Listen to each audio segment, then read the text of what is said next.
Ya estamos con el abogado Antonio Ricaurte, exalcalde y ex concejal de Quito, a quien le damos la cordial bienvenida en Un Café con JJ. Antonio, ¿qué tal? ¿Me estás escuchando? Perfectamente. Antonio, en los últimos días hemos visto que estás bastante activo en redes, incluso haciendo algunos interesantes análisis sobre el proceso electoral. ¿Cómo has visto este proceso que es tan distinto desde el momento mismo en que hemos constatado que 800.000 familias vieron el debate? Eso es en 800.000 hogares se ve el debate. Es una cosa totalmente sui generis que va de la mano pues con el hecho, de que fueron unas elecciones diferentes, un candidato asesinado, etcétera. Entonces el panorama es distinto. ¿Cómo lo analizas, Antonio? Muchísimas gracias, Jimmy. Un saludo cordial. La política ha cambiado radicalmente. Yo vengo sosteniendo que la política como la conocemos, los políticos tradicionales que actúan no solamente en el Ecuador, sino en el mundo entero, están en un proceso muy rápido de desaparición, están en extinción, un proceso de extinción. Tú ves, mi querido Jimmy, como en todos los espacios planetarios, en todos los países, en todo lado, hay explosiones sociales permanentes. La gente se cansó del poder, la gente se cansó de las formas del poder más que nada. Tú ves como la primavera árabe hace una década desató toda una ira colectiva a partir única y exclusivamente de la organización ciudadana. No a partir de una organización política, no a partir de los políticos. La gente se cansó de las formas del poder, de esos políticos y de esos gobernantes, digo yo, que viven en castillos, que tienen helicópteros, que tienen aviones, que están por encima de la gente, que viven con guardaespaldas. No podía ser de otra forma. Imagínate tú el espacio en el que empieza toda esta revuelta mundial, toda esta revuelta social, es en espacios árabes en donde presidentes habían permanecido y habían estado por muchísimos años en el poder, eran casi dioses.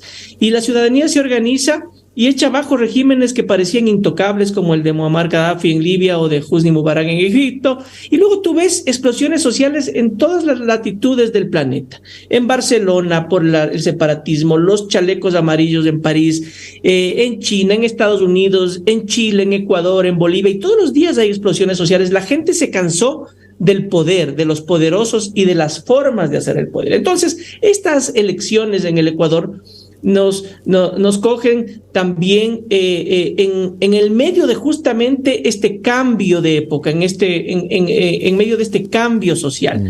La gente cansada de los políticos tradicionales, la gente cansada del poder, y regresan a ver, no solamente en el Ecuador, sino en el mundo entero, en procesos electorales, a gente totalmente distinta, diferente, que habla distinto a los políticos tradicionales, que actúa de manera distinta a los políticos tradicionales, que no se le ve ni se le huele, que hablan a gente que habla el idioma de la gente, no el del político tradicional. Y en este momento yo vengo sosteniendo que hay un outsider, y ese outsider se llama Jan Topic. ¿Y por qué es un outsider? Porque emerge de la nada, no se lo conocía, no estaba inmerso en la política tradicional, no estaba inmerso y no era igual a los políticos tradicionales. Desde las formas, porque en política lo que prima son las formas, son las imágenes, más que el contenido. Entonces, Jan es el diferente, el que se viste distinto, el que actúa diferente, el que sabe de seguridad. Se viste con traje de combate. Cuando aparece se le ve con camuflaje, exhibiendo armas, ha ido a guerras, ha estado en la Legión Francesa, sabe de seguridad. Y eso es lo que impacta al inicio, cuando él presenta su candidatura para ser candidato a la presidencia de la República. Llama la atención por eso. Un tipo con barba, diferente a los políticos tradicionales que se visten con traje, corbata y mocasín. Él se viste con camuflaje, exhibe armas, habla distinto, habla un idioma muy cercano al de la gente, no el de los políticos tradicionales, y llama mucho la atención. A partir de ahí se convierte en un outsider, en el diferente, en el que patea el tablero Y la gente al principio, los políticos se comienzan a preocupar y le comienzan a atacar. En un inicio se convierte inclusive, Jimmy, en un meme drop. ¿Qué es un meme drop en comunicación política? Es ese evento, esa acción o esa persona que llama mucho la atención y que comienza a tener vida propia. Porque son los propios opositores o son los propios políticos, es la propia gente la que le comienza a dar vida. Y comienzan a hacer memes, le comienzan a insultar, le comienzan a perseguir, le comienzan a denunciar y comienzan a levantar su imagen de manera enorme. Ese outsider que inicia con mucha fuerza, un poco en el medio de la campaña, como que comienza a no tener una línea estratégica coherente. Sí, eso es verdad, eso es verdad. Pero luego, en las últimas 3 semanas, un poquito, 3 semanas yo digo, comienza nuevamente a tener una lógica y una coherencia política. Se ve que hay ya una mano estratégica que le aterriza y que le hace tener un sentido lógico, comunicacional y estratégico, lo que le permite nuevamente aparecer como ese outsider diferente que fue al inicio. Y comienza a subir de manera muy sostenida en las encuestas, pero realmente sostenida y realmente grande. Hasta el punto pero... que llega... Sí, concluye, cierra la idea. Hasta el punto que se ubica segundo en las encuestas después de una candidata potente, que en un momento determinado de la campaña pudo haber estado cerca de ganar en primera vuelta, que es Luisa González. Uh-huh. No quiero desmerecerle a Luisa González porque me parece una mujer inteligente, me parece una mujer simpática, me parece una mujer distinta inclusive a los políticos tradicionales, pero que tiene la fuerza y que tiene la posibilidad de estar primera y en un momento determinado pudo haber ganado en la primera vuelta por la fuerza de Rafael Correa. Es la candidata de Correa y a cualquier candidato, cualquier persona que pudo haber estado o que haya estado en la situación de Luisa González, iba a tener esos mismos números. Entonces, es una candidata muy potente, muy fuerte, pero que además, Jimmy, paradójicamente, Luisa González tiene un problema. Bueno. El problema es que, si bien es cierto, el correísmo y Rafael Correa le permite estar en primer lugar y casi estuvo a punto de ganar en primera vuelta, el propio Rafael Correa y el correísmo es el que le jala para abajo ahora y que le hace no estar cerca de ganar en la primera vuelta y que la caída que ha tenido es muy sostenida, a tal punto de que la línea de bajada de Luisa González se ha topado con la línea de subida de Jan Topic, a tal punto de que yo puedo en este momento hablarte de casi un empate. Y cualquier cosa puede pasar el domingo. Por eso yo he dicho que el domingo va a ser un día muy entretenido. Va a ser un domingo de infarto. A eso iba. O sea, tú no le ves ya mucho espacio al tema de las grandes sorpresas, ni aquello del voto oculto del que tanto se ha hablado acá en el Ecuador, ¿no? De ese voto escondido, del voto que en la época de Abdalá Bucaram llamábamos voto vergonzante. ¿No ves espacio tú para eso de hoy hasta el domingo? A ver, hay una cosa que está pasando en el mundo también. Vivimos en una sociedad líquida, como dice Simon Bauman en libros muy interesantes que ojalá puedas leerlos. Vivimos en una sociedad líquida que cambia permanentemente, constantemente. La gente cambia de parecer, la gente cambia de manera de actuar constante y permanentemente, siempre. Vivimos en la tercera revolución industrial de las comunicaciones. Ya no hay ese intermediario, Jimmy, tú que has sido un político, además de político en algunas facetas de tu vida, también un gran comunicador. Y sabes tú que hasta hace un poquito menos de una década, los medios de comunicación eran determinantes, eran el intermediario entre el poder y la gente. Y lo que decía y hacía el medio de comunicación era la verdad. Hoy vivimos la tercera revolución industrial de las comunicaciones, en donde cada ciudadano es un medio de comunicación a través de un aparato inteligente que es un celular. Entonces, ese celular está para para progresar tecnológicamente, para ser mucho más amigable a la vida, pero también para denostar, para atacar, para insultar, para todo. Pero al final del día es un medio de comunicación por sí solo y cada una de las personas del planeta son un medio de comunicación. Las cosas cambian permanentemente y han cambiado también la lógica de medir las cosas. La gente no dice la verdad al momento de ser encuestada. Yo creo que las encuestas van a tener un golpe muy fuerte también en esta elección, como ya ha pasado en otras partes del planeta y en otras elecciones también. ¿Por qué? Porque la gente se burla del encuestador, no le dice la verdad. Le ve al encuestador como una persona muy cercana al poder y la gente detesta a los políticos y a la política. Esa es una premisa. La gente odia a los políticos y a la política. Están cansados de la política y del poder. Entonces, no le dicen la verdad al encuestador. Le ocultan información, tampoco le gusta a la gente que alguien que no conoce se acerque. ¿Por qué? Por miedo primero a la pandemia, a las enfermedades, y segundo porque te pueden robar. La gente no quiere que alguien se acerque de alguien que no conoce qué hacer. Entonces, no le dicen la verdad al encuestador.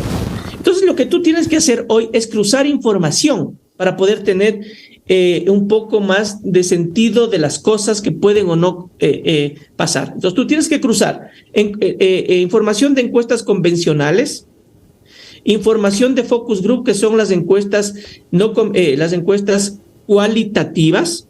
Tienes que cruzar con encuestas que se hacen en la web, que han tenido muchísimo éxito en algunas partes del planeta y en el Ecuador también.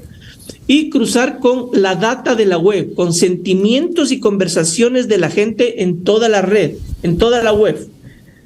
Entonces, cuando tú tienes esa información, puedes tú tener una idea de lo que está pasando. Y hoy hay una idea clara de que tienes a una candidata de la Revolución Ciudadana, la candidata correísta, Luisa González, que en un momento determinado pudo haber ganado en primera vuelta y que hoy desciende y que su caída es muy significativa, y que Jan Topic crece muy sostenidamente. Y también hay otro candidato que crece también, que es Daniel Noboa. Daniel Noboa ha llamado muchísimo la atención. ¿Por qué? Porque se lo ha visto sensato, se lo ha visto tranquilo, no ataca, no insulta, y eso se agradece en un mundo en el que hay mucha violencia, en un país en donde hay muchísima violencia. La gente está cansada y harta de los ataques, de las broncas, de las peleas, de las denostaciones, de las persecuciones. Y se le ve a Daniel Noboa que ha tenido un crecimiento también sostenido, hasta el punto de que se pone entre los 3 primeros con miras al proceso electoral que se avecina el día domingo. De ahí para abajo tú tienes ya un pelotón ya mucho más separado. Le tienes a Otto Sonnenholzer, por ejemplo, que me parece una persona inteligente, una buena persona, pero que no ha tenido estrategia, no ha aparecido, no ha tenido una idea fuerza, no ha tenido un hilo conductor comunicacional, lógico, coherente en toda su campaña, no ha llamado la atención. Entonces no ha podido crecer y más bien se ha estancado ya en un pelotón de abajo con Yacu Pérez, que en un momento de su vida política en el proceso electoral anterior fue ese outsider. Yacu ya fue el outsider, y no te olvides, Jimmy, que un outsider es únicamente una vez, no puede ser outsider 2 veces. El outsider únicamente emerge, patea el tablero y gana una elección. Yacu ya fue outsider, ya fue el diferente, ya fue el distinto, el que hablaba distinto a los políticos tradicionales, se vestía y se viste distinto a los políticos tradicionales, pero que en este proceso electoral le ha pasado algunas cosas. Por ejemplo, no tuvo el apoyo que tuvo en el anterior proceso electoral de una CONAIE fortalecida y de un Pachacutic fortalecido. Hoy el Pachacutic es un partido político tradicional más y la gente odia a los políticos y a los partidos políticos tradicionales. La CONAIE no le ha dado su apoyo.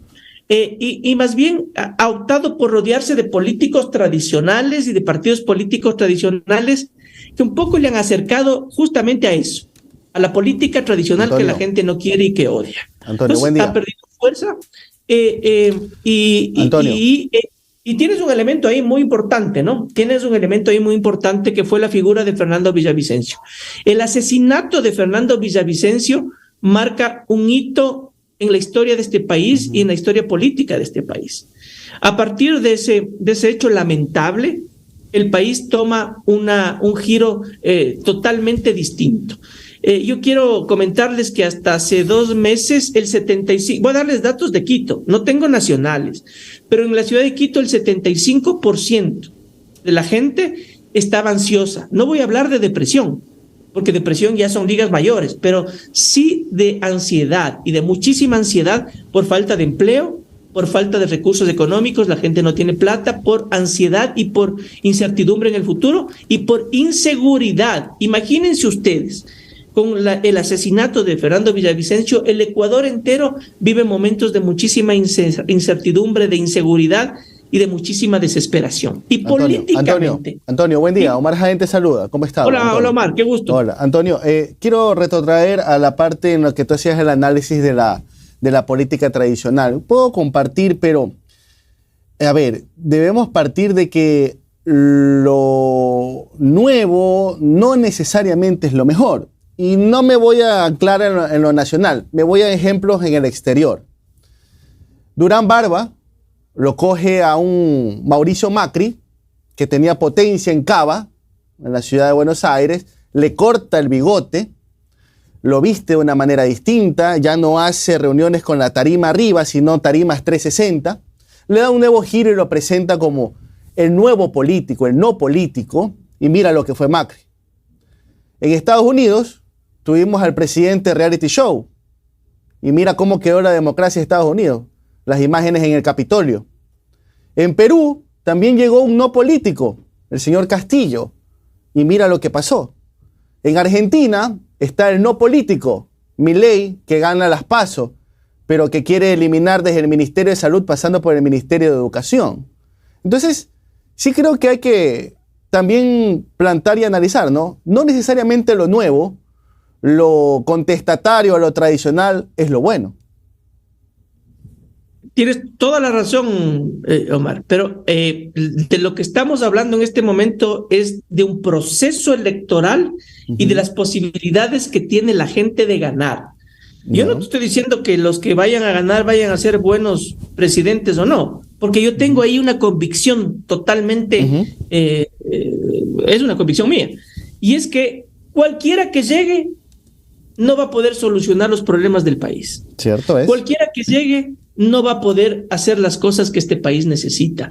¿Por qué? Como dije al inicio de esta entrevista, la política tradicional, como la conocemos, los políticos tradicionales como los conocemos, los gobernantes tradicionales y la propia democracia está en proceso de extinción, en proceso de desaparición, porque la gente se cansó de esa forma de hacer política, la gente se cansó de esos políticos, la gente se cansó de esos partidos políticos y la gente inclusive ya no siente que la democracia que hemos vivido hasta este momento es lo que representa o es la forma de representación más adecuada para la solución de sus problemas.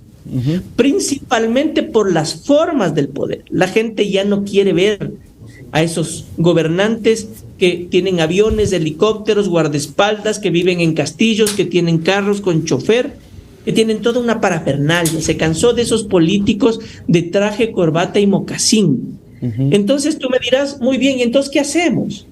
Yo te voy a dar, te voy a contestar diciéndote 2 cosas. Número 1, hay que regresar a ver a las democracias nórdicas, en donde países como, por ejemplo, Noruega, Finlandia, Suecia, viven en democracias en donde su representante es un ciudadano más. En donde si tú te estás tomando un cafecito en un restaurante, en una cafetería, llega un señor en una bicicleta, parquea su bicicleta, se baja, se toma un café, no le regresas ni a ver, y era el primer ministro, porque es muy cercano a la gente.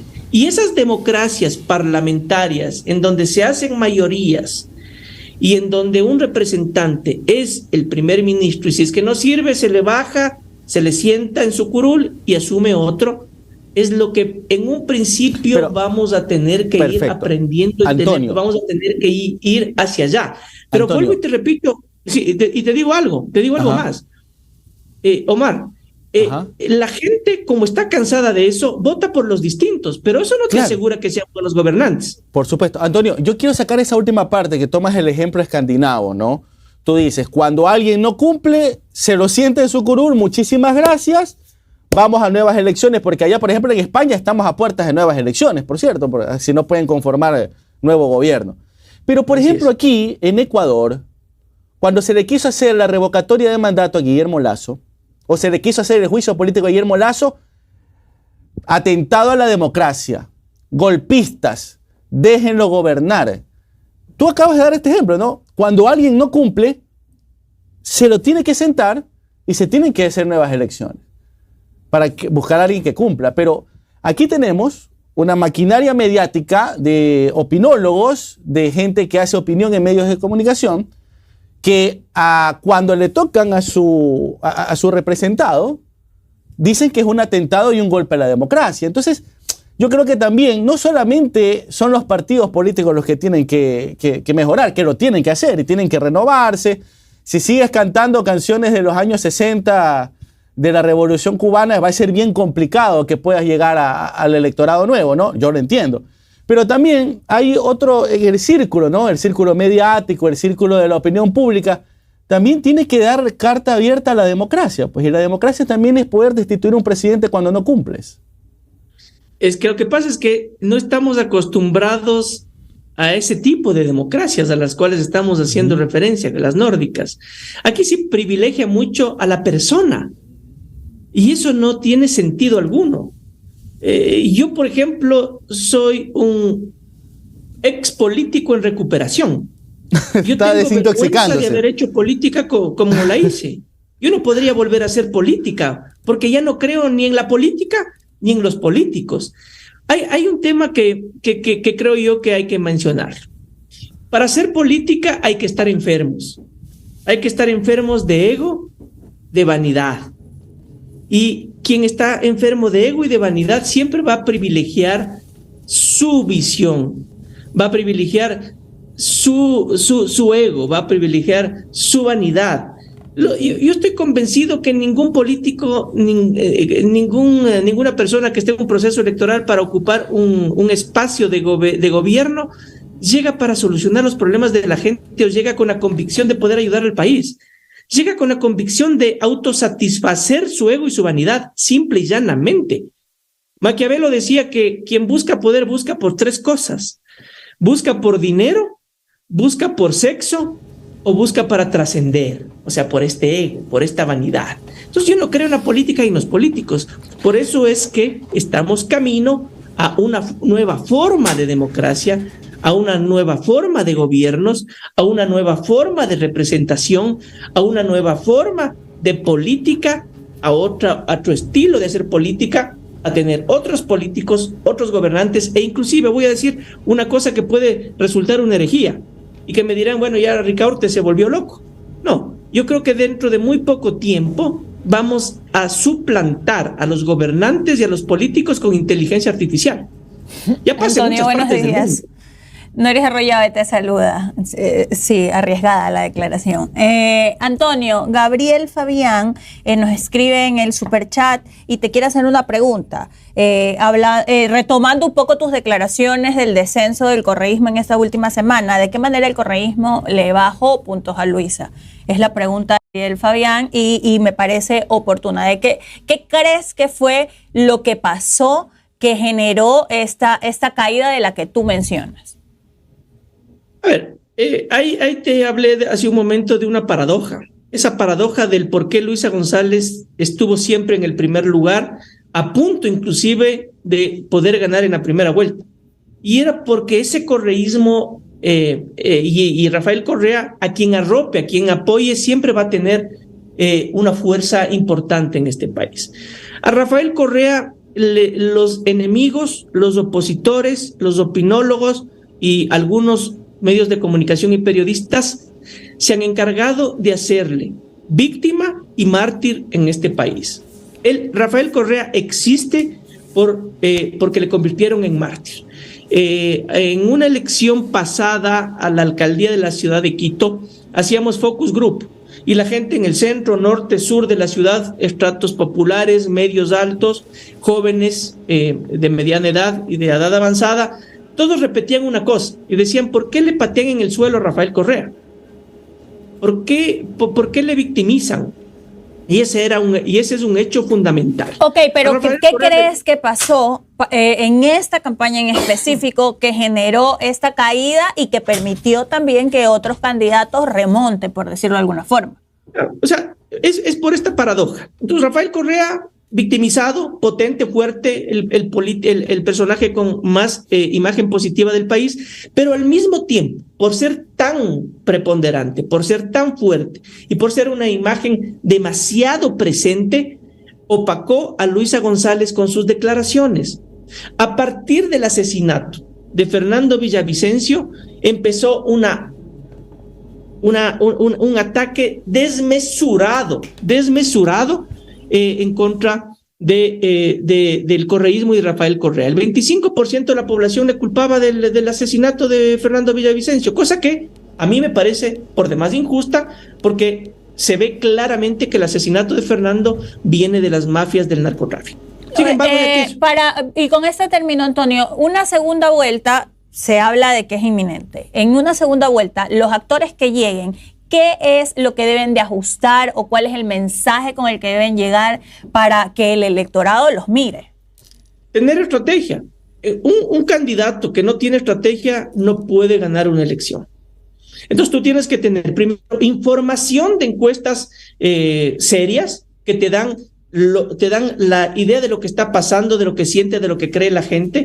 Esa encuesta cuantitativa tiene que ser leída por un estratega. Ese estratega tiene que convertir en estrategia de campaña ese proceso, y esa estrategia tiene que convertirse en comunicación para poder llegar con el mensaje que la gente quiere, anhela y desea en un país convulsionado, en donde lo que más necesita la gente es tener seguridad para poder vivir mejor. Perfecto. Hemos tenido al abogado Antonio Ricaurte, ex alcalde, ex concejal de Quito, y ahora dice analista político que tiene ahí su riesgo con la inteligencia artificial. Comparto con eso. A la larga el chat GPT va a ver que va a suplantar algunos discursos en campaña. Lo tengo seguro por eso. Si es que ya no lo ha hecho en esta campaña. Si es que no lo ha hecho ya en esta campaña. No solamente eso, Omar. Ya en Barcelona, por ejemplo, se administra la movilidad con inteligencia artificial. Y los semáforos inteligentes y todo eso, que van regulando el tráfico y todo eso. La seguridad, la movilidad, la economía, absolutamente todo. Ojalá sí sea para no volver a ver políticos. Sí. No se queme, pues, abogado. Muchísimas gracias, Antonio. Cuídese, tenga un excelente día, ¿ok? Cuídese.